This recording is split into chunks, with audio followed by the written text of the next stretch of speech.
Pour ne rien manquer, abonnez-vous maintenant. Les vraies voix Sud Radio, le grand débat du jour. On a demandé de bâtir un programme de gouvernement autour d'actions concrètes pour répondre aux préoccupations des Français. Aussi, sur le fondement de l'article 49, alinéa 3 de la Constitution. C'est forcément un échec quand la Première ministre ne fait aucune ouverture. Pic de la Première ministre envers, bien sûr, le président qui est en ce moment en Chine. Réponse sèche et laconique de l'entourage d'Emmanuel Macron après cette petite bombe lâchée par Elisabeth Borne. La Première ministre peut-être a conscience qu'il se passe quelque chose dans le pays. Elle semble aujourd'hui acter la rupture. Il y a une crise sociale, qu'il y a un problème démocratique au sens où c'est le ressenti des citoyens et qu'à ce moment-là, il vaut mieux des paroles d'apaisement.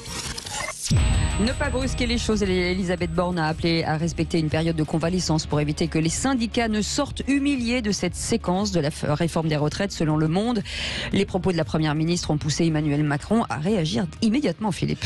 Oui, mais Stéphane Séjourné, le secrétaire général du parti Renaissance, a assuré que les objectifs restaient les mêmes pour Emmanuel Macron et pour Elisabeth Borne. Alors même son de cloche pour la Première ministre, en déplacement dans l'Aveyron, Elisabeth Borne a tenu à rappeler que ses propos dans Le Monde suivent le cap fixé par le chef de l'État, mais pour encore combien de temps? Est-ce que vous pensez que les jours d'Elisabeth Borne à les Matignon sont comptés? Est-ce que vous pensez qu'elle restera, puisque de toute façon, on ne se bat pas au portillon, surtout avec une majorité relative à l'Assemblée? Un seul numéro, le 0826 300 300. À savoir si Elisabeth Borne, les jours d'Elisabeth Borne sont comptés à Matignon. Vous dites oui à 88% sur notre compte Twitter pour ceux qui votent. Et ce soir, on accueille Franz-Olivier Gisberg, journaliste, écrivain, auteur de Histoire intime de la Ve République, publié chez Gallimard. Bonsoir. Bonsoir. Comment ça va? Bonsoir Philippe, bonsoir Cécile. Bonsoir, bienvenue sur Sud Radio. Franz-Olivier, juste avant de revenir vers vous, forcément, on va faire réagir nos vraies voix. Philippe Bilger. Alors, ma chère Cécile, je vais être un peu plus long que d'habitude, mais je fais l'impasse sur ma seconde intervention. Et si vous me le permettez, je voudrais dire à notre ami Fogg à quel point j'ai apprécié ses 2 derniers livres. Oui, mais ça, c'est autre chose. Merci, je rougis. C'est très bien. Je rougis, Philippe. Il y a tout de même, si on pouvait douter du départ d'Emmanuel Borne prochainement, on ne peut plus en douter. Parce qu'elle a commis le pire des crimes, c'est-à-dire celui de l'aise Macron. Il faut imaginer ce que c'est. Parce que elle décide. D'abord, ça n'est pas en réalité les syndicats qui ont été humiliés, c'est le pouvoir lui-même dans sa gestion calamiteuse des retraites. Ensuite, elle se permet d'être approuvée par Laurent Berger en ce qui concerne l'apaisement et le respect. C'est vrai. Et dernier élément, et celui-là il est terrible, c'est qu'elle donne une leçon en réalité présidentielle à Emmanuel Macron, puisqu'elle lui dit le problème n'est pas de discuter avec des groupes et des partis, c'est une mission suicidaire de toute manière, mais c'est de donner un cap, une vision à la France. Et réaction immédiate d'Emmanuel Macron de Chine, et il révèle que le couple exécutif se coordonne, c'est bien moins, et que d'autre part, en réalité, c'est lui qui donne le cap. Donc je suis persuadé que à partir de cette humiliation qui est d'autant plus ressentie que malgré l'entourage du président, il est clair que le démenti ne signifie rigoureusement rien.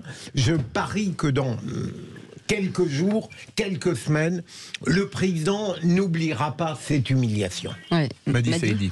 Alors, je ne sais pas si elle partira, mais une chose est sûre, la rupture est consommée. La rupture est consommée, tant sur la méthode, elle demande à changer de méthode, et comme vient de le dire tout de suite Philippe Bilger, c'est pas tant les syndicats qui sont humiliés, mais plutôt, je pense, le gouvernement qui se prend la raclée du siècle sur la méthode, sur le texte, un petit peu partout. Le fond et la forme. Sur le fond et la forme. En même temps, René Chiche, c'est la chef du gouvernement, donc elle devrait pouvoir donner aussi un cap. Ah bah, c'est ce que j'allais vous dire. Et comme disait Jacques Chirac, un chef, c'est fait pour cheffer. C'est ce que j'allais vous dire. Là, on est dans une optique de la politique un peu moderne. Je veux dire, la chef du gouvernement a le droit d'exprimer son opinion un peu différente de celle du président de la République. Et en plus, moi, j'ai même l'impression, non mais c'est pas non plus opinion tellement différente que ça. C'est une remarque qui, certes, ne fera peut-être pas plaisir à Emmanuel Macron, mais c'est pas non plus une remarque qui déstabilise complètement la politique gouvernementale. Mais dernière chose, je me demande si en fait c'est pas aussi un piège pour Emmanuel Macron, parce que s'il se débarrasse, entre guillemets, d'Elisabeth Borne, est-ce qu'il va pas être un peu dans une impasse? Parce que qui va-t-il nommer? Alors on parle de l'option Darmanin. Moi je n'y crois pas du tout parce que c'est vraiment une erreur totale. Alors Bruno Le Maire, trop techno, trop associé aussi à Macron depuis 6 ans, même si c'est pour moi un bon ministre. À mon avis, personne ne veut y aller. Alors le problème c'est qui nommer à sa place? Vous savez qu'il y a une rumeur qui circule, c'est que éventuellement, c'est la rumeur qui circule, que Macron pourrait peut-être vraiment, en cas de dernier recours, nommer un ou une personnalité, mais d'expérience, qui a un vrai passé politique. Larcher. Peut-être Larcher, mais on parle, figurez-vous aussi, de Jean-Pierre Raffarin, qui est quand même proche de Macron. Oh, pitié. Les Chinois frisent. Et on parle éventuellement peut-être d'un retour. Écoutez, j'en ai discuté il y a 2 jours avec une personnalité politique, voire même de Jean-Yves Le Drian. Ah oui, d'accord. Franz-Olivier Gisbert, vous avez entendu, aujourd'hui, notre question est de dire, est-ce qu'elle va durer à la tête du gouvernement, oui ou non? Est-ce que finalement le torchon brûle? Bah non, évidemment, elle ne va pas durer à la tête du gouvernement. Enfin, les premiers ministres durent rarement à la tête des gouvernements. C'est normal. Bon, c'est pas la première fois dans l'histoire de la Ve République que vous avez un clash entre le président et le Premier ministre. Il y en a eu un énorme en 1969, vous vous souvenez, après le discours de politique générale de Jacques Chaban-Delmas, qui était en fait un discours de président.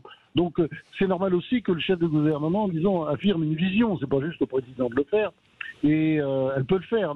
On peut pas dire que Elisabeth Borne l'a fait.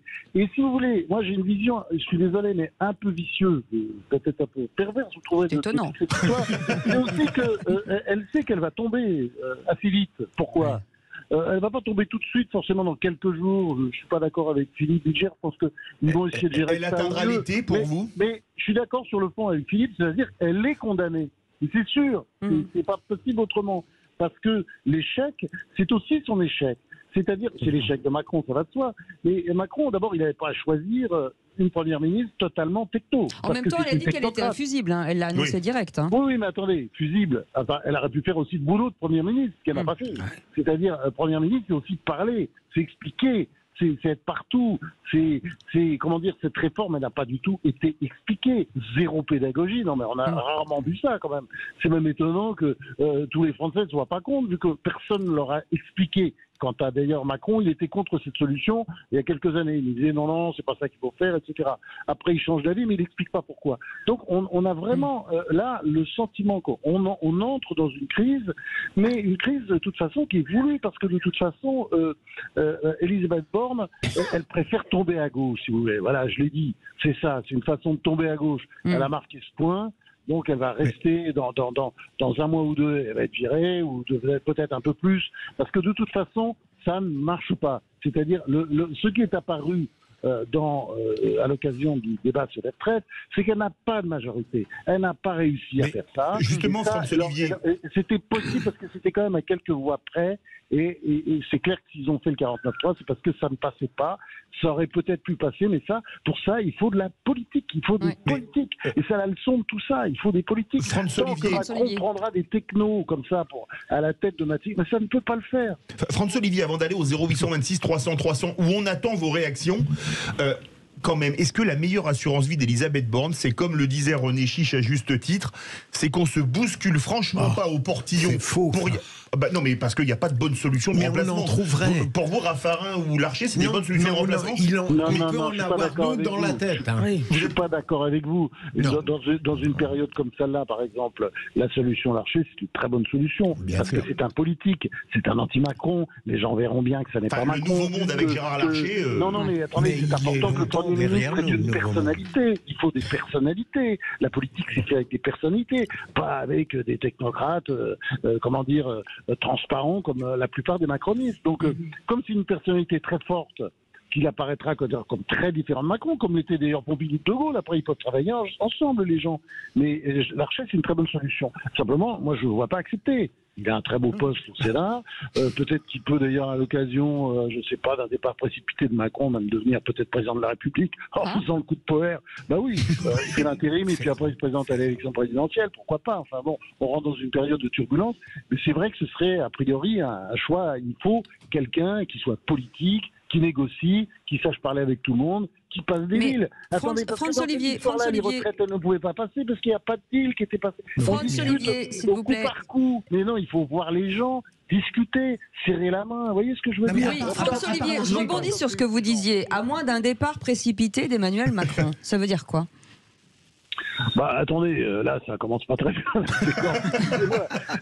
On est depuis un an, c'est la première Bérésina, et je vous dis comme ça, en exclusivité mondiale, ce n'est pas la dernière, hein, parce que je crois qu'il rentre dans une période, oui, qui va être très compliquée pour lui, et certainement de plus en plus compliquée.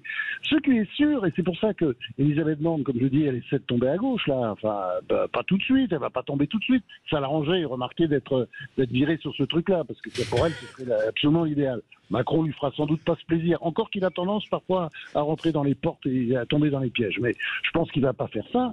Mais le problème de Macron, c'est effectivement de tenir, mais pour tenir, il doit faire de la politique et pas se débrouiller avec des technocrates comme si on était dans les années 60 ou 70. Ça ne marche pas comme ça. Et il a une majorité faible. François-Olivier, il a même pas la majorité. On part au zéro. Il doit apprendre à passer des deals, à négocier, comme on fait dans la plupart des pays d'Europe. François-Olivier, on part au 0826 300 300 et vous rêvez, comme Philippe Bilger, du retour de Jean-Pierre Raffarin à Matignon, ou pas? Vous nous appelez toujours au 0826 300 300. Et Virginie, bonsoir Virginie. Virginie qui voulait réagir. Bonsoir Virginie. Bonsoir. Bonsoir tout le monde. Enfin, bonsoir. Oui. Oui, bah écoutez, moi personnellement, je ne pense pas je pense qu'il va la garder pour le moment.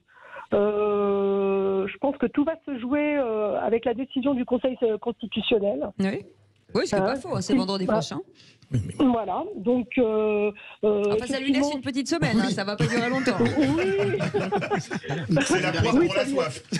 Ça lui laisse une semaine s'il valide le recul de l'âge. Oui, oui. Bah oui. Voilà. Oui. Là, on ne sait pas ce qu'ils vont valider. Voilà.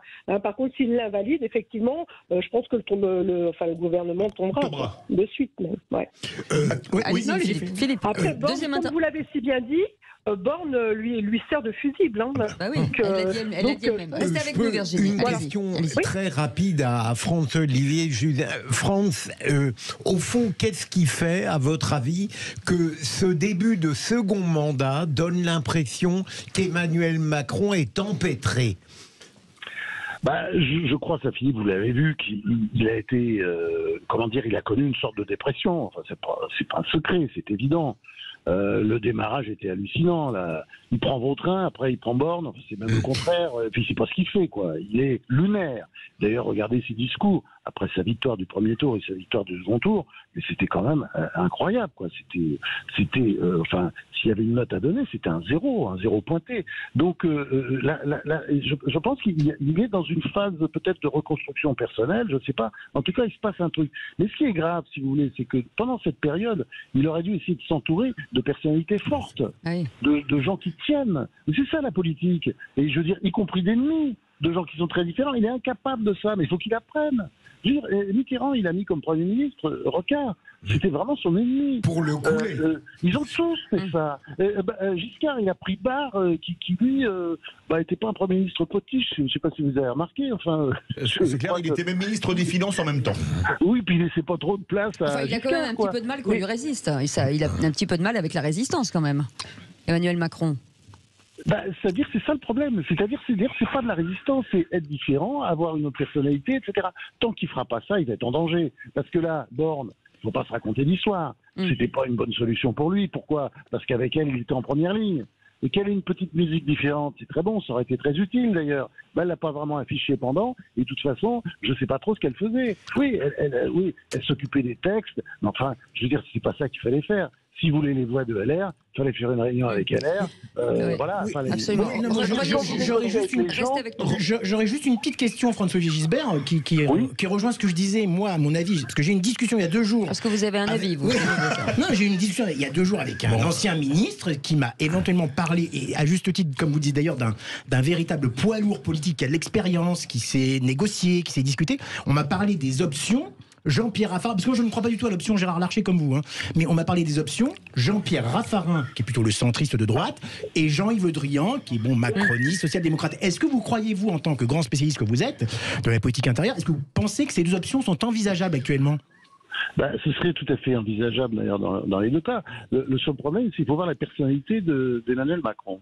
C'est-à-dire que, je sais, il l'a dit à quelqu'un qui m'a rapporté, que de toute façon, Le Drian l'embêtait, parce que Le Drian, il avait tendance à faire qu'à sa tête. Alors que comme Premier ministre des Affaires étrangères, soumis, je pense qu'on a rarement fait mieux. Mais enfin, c'est quelqu'un de très compétent, qui a une personnalité propre. Je pense qu'il avait déjà trop de personnalité pour Macron. Mais peut-être que Macron, au retour de Chine, ou peut-être qu'il a appris des choses, peut-être qu'il va comprendre que un pays, ça se gouverne avec des gens différents, avec des personnalités fortes, et pas juste un chef avec 40 avec des soumis, ce que sont à peu près les ministres. Mais enfin, c'est une blague. Le gouvernement, c'est un grand éclat de rire.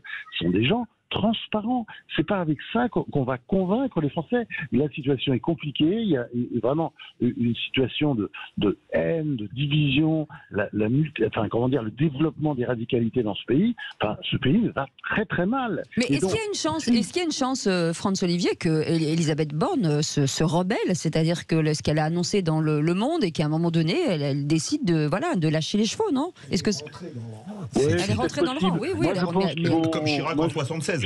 Moi, je pense qu'il faut plutôt une rupture à l'amiable, mais c'est plutôt et puis qu'il peut durer plus longtemps que prévu, parce que ce ne sera pas dans quelques jours ni quelques semaines. Ça peut mettre un peu de temps, vous voyez, l'automne. François Olivier, pour tout de suite. Mais en même temps, il est obligé, Macron, de s'en séparer, et c'est pour ça qu'elle a fait ces déclarations qui lui permettent, je le répète, parce que je crois que c'est ça aussi, qui lui permettent, elle, de tomber à gauche. François Olivier, en 5 secondes, votre premier tome, c'est Le Sursaut, le deuxième, La Belle Époque. Quand vous allez écrire la 5e République version 2023, ce sera la chute finale, le titre, en 10 secondes Ça va pas fort. Merci beaucoup François-Olivier Gisbert, journaliste, écrivain, et on vous conseille de lire ce livre, Histoire intime de la 5e République, publié chez Gallimard. C'est un délice. Dans un instant, le Kikadi, le quiz de l'actu, le grand Manitou, c'est le moment voilà, c'est l'apogée. Voilà. À un moment donné, qu'est-ce que vous voulez que je vous dise ? La mauvaise foi est de retour. À tout de suite.